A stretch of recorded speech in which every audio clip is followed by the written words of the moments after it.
Hey everyone, welcome back to another video. One of the questions that seemingly politicians love to avoid answering properly, I might add, is do you think that multiculturalism has been a success or has it failed in Australia?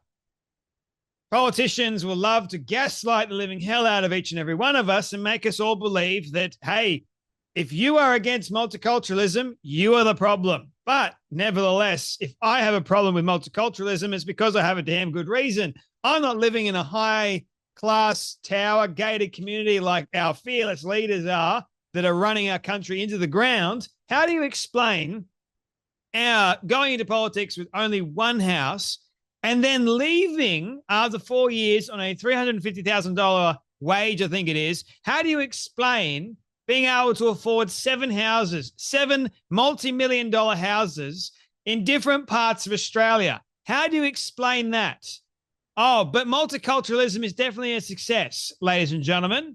Meanwhile, the average individual can't actually afford a house. They can't afford rent. They can't afford groceries. They can't afford power bills. And guess what, ladies and gentlemen? Multiculturalism has definitely been a major success according to our wonderful politicians because, lo and behold, they're here to assimilate, right? They're here to get on with their lives. But lo and behold, our politicians are so out of touch with reality because guess what? We, the common folk, end up suffering from the consequences or as a result of our fearless leaders allowing so many people into this country. I believe it was Albanese allowed in 2,000 something extra migrants recently into this country. 2,000 extra people coming from countries, goodness knows where they're actually coming from. Vast majority of them are actually coming from Gaza, I believe it is. And yet you're going, as a regular Australian, I'm just wondering, like, why are you allowing this into Australia? Do you want their vote? Is that the only reason why you care to allow them in? Is that the only reason why you want them in this country? I wonder. You know why multiculturalism has failed? It's because of stories like this. A 45-year-old woman was dragged, sexually assaulted, and torched by 5 men of allegedly Middle Eastern appearance. They were armed. No details if the woman was R-worded, but also her 8-year-old child is in a coma after being hit allegedly by a baseball bat. A 15-year-old was also assaulted. Reports suggest he is okay, but shaken incredibly. And again, one has to ask the question, has multiculturalism succeeded or failed in this country? Maybe you guys can let me know in the comment section below what you guys think. If you are Australian, or it doesn't even have to be in Australia, it could be in any other Western country. Do you think it's worked? Because I personally don't think it has. You don't have to look too far. Australia is going down the incredible toilet at the moment, thanks to our fearless leaders. They've got no idea what the hell they're doing. They really, really don't. How long until we have Australians in the streets demanding safeguards for our people? Gee, I wonder. Everyone, particularly women, but everyone has a right to feel safe, but also should have the right to defend themselves using a firearm if the need should arise, right? But Australians don't have that right. It was pretty much taken away from us. We gave back all our firearms. I mean, you can still have one, but you've got to go through a very lengthy process, and it's got to be locked in a safe half the time. And if you want to actually shoot the damn thing, you've got to go into a firing range, I think it is, and you've got to have all of the documentation with you. It's kind of nuts. But this story is making headlines at the moment because it's making a lot of people, lots of Australians wonder, well, has multiculturalism succeeded? Because we've got youth crime up the wazoo with lots of gangs of young Middle Eastern kids, also young black kids as well, in high amounts of gangs. You have Aboriginal gangs up in the Northern Territory at the moment that are causing havoc over there. Like, you've got these major issues that are affecting everyday Australians. everyone in Australia has a right to feel safe, but there's a lot of people that don't feel safe. And as a result, you get stuff like this. We don't know the uh, extra details of this case, right? Because they're still coming up with all the information. But seriously, a 45-year-old woman, her husband was away interstate on business. And imagine hearing that. No one knows if this was drug related. No one knows if it was gang related at the moment. Police are still doing their investigations. But seriously, a woman in Bankstown. We know the area of Bankstown and the associate areas. Lots of people that lived there of Middle Eastern descent. And she was actually found, I believe, in Beverly Hills, I think it is.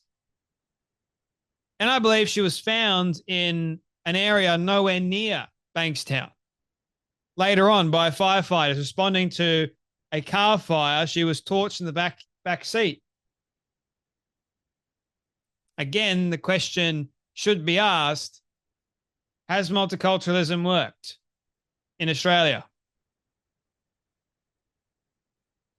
Maybe some may think that it has to some degree, or have they just taken over?